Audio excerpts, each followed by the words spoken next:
I didn't mean to lie, but when my ex, Vanessa, walked into that restaurant holding hands with some tall guy in a designer suit, my brain froze. She smiled like she had been waiting for this moment for months. "So," she said, looking me up and down, "are you still alone?" I heard myself say the dumbest sentence of my life. "No, I'm actually dating someone." Vanessa raised an eyebrow. "Oh yeah? Who?" And that's when I made the second mistake. I said the first name that popped into my mind. My boss. Her name was Claire Hart, CEO of the company I worked for. Calm voice. Sharp eyes. The kind of woman who could end your career with one email and never raise her tone. Vanessa laughed. "Your boss is your girlfriend?" "Sure." Her new boyfriend smirked. "Man, that's cute." My face burned. I tried to backtrack, but Vanessa leaned closer. "Bring her," she whispered. "Let's all hang out tomorrow night. Same place. 8 o'clock. Then she walked away, winning before the game even started. I sat in my car afterward, staring at my steering wheel like it was going to give me a solution. I didn't have a girlfriend. I didn't even have a date.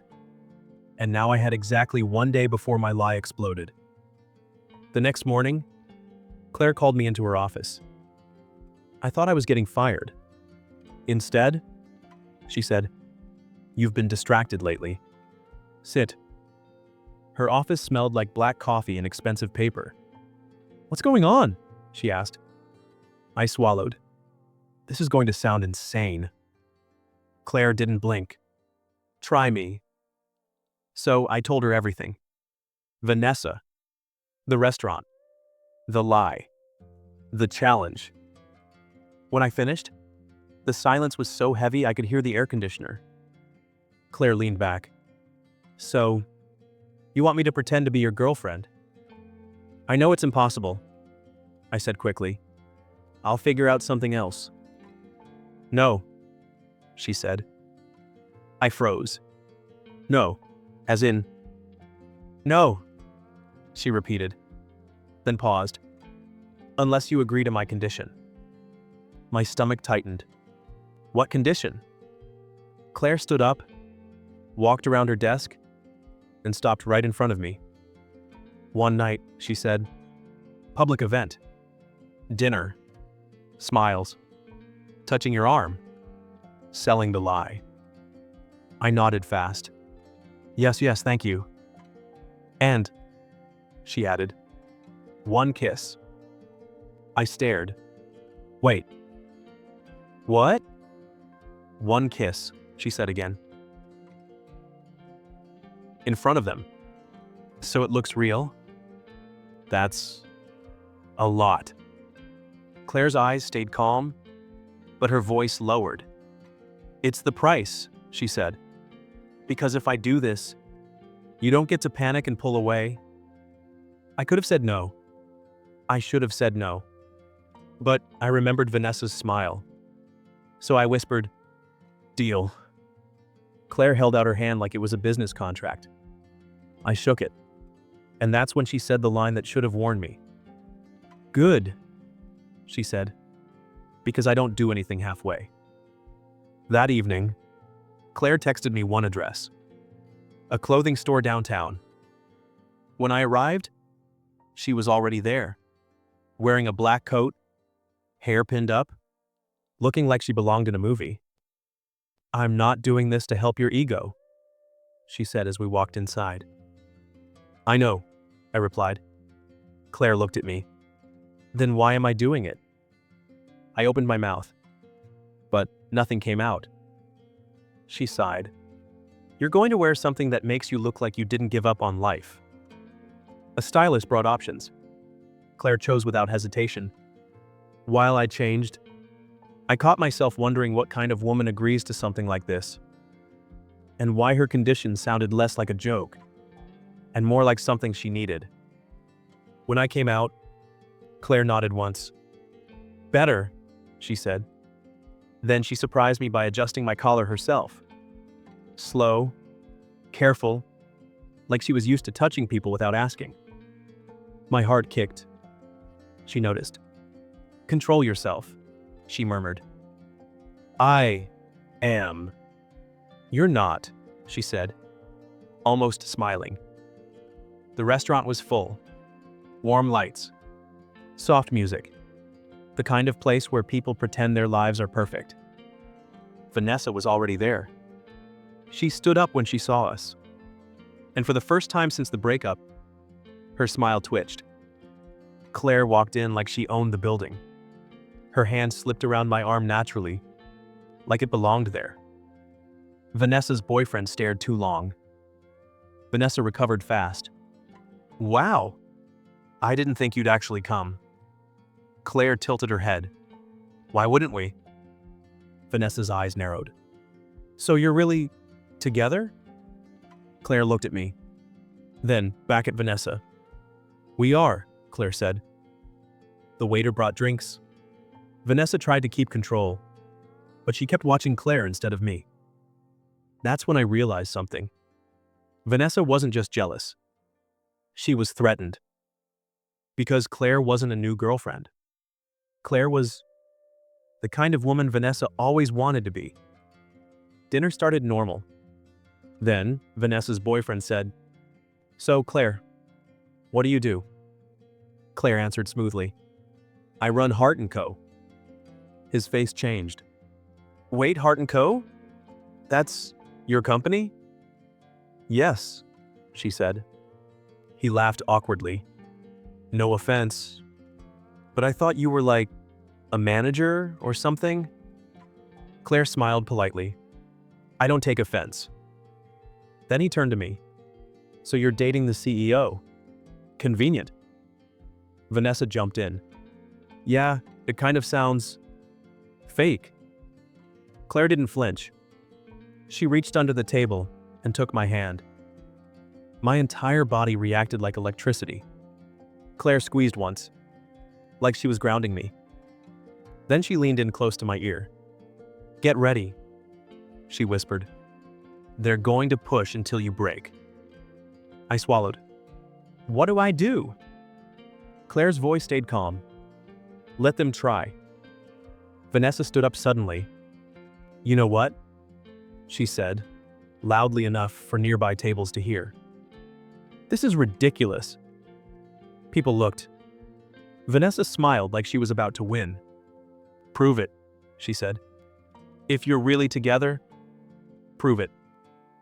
My throat went dry. Claire slowly stood too. She didn't look at Vanessa. She looked at me. And in that second, I realized something terrifying. Claire wasn't nervous.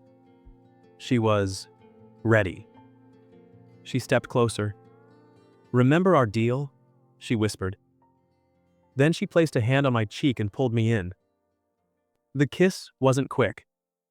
It wasn't fake. It was firm, controlled, and warm. The entire restaurant disappeared. When she pulled back, Vanessa's face went pale.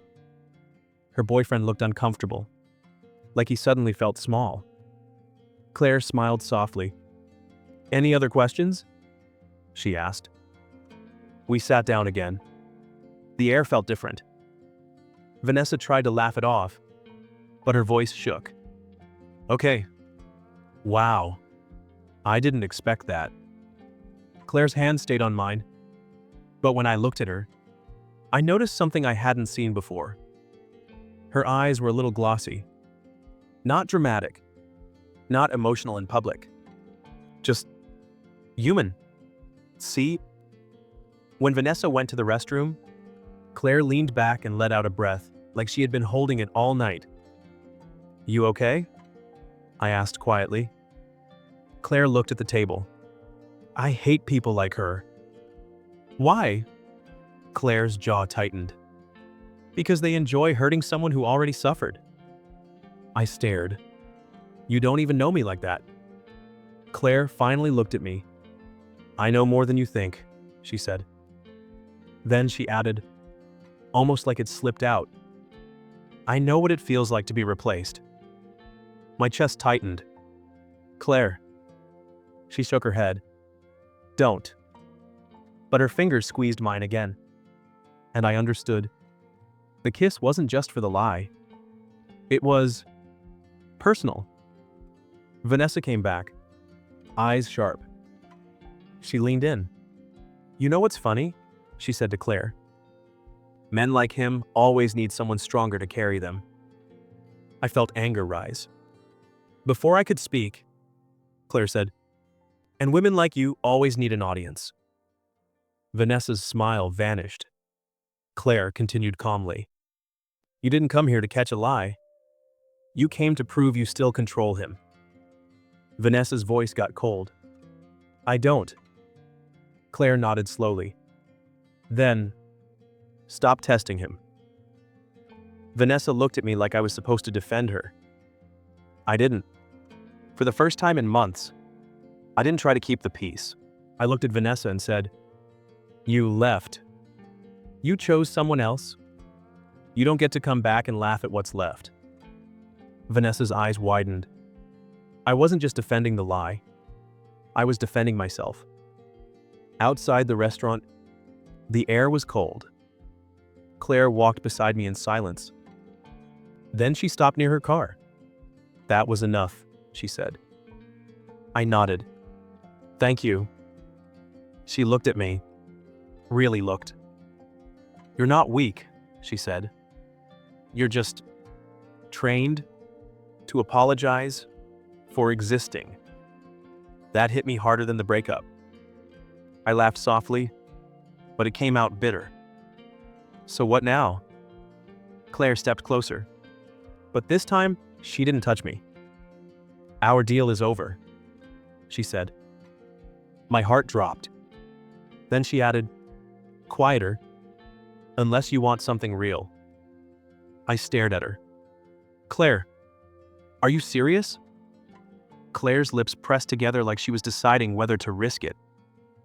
I don't kiss people for business, she said. Silence. Then I said the only honest thing I had left. I don't want to lie anymore. Claire nodded once, like she respected the answer. Good, she said. Because if this becomes real. She opened her car door, paused, and looked back at me. It won't be easy. Then she got in and drove away. I stood there in the cold, watching the taillights fade. And for the first time, I wasn't thinking about Vanessa.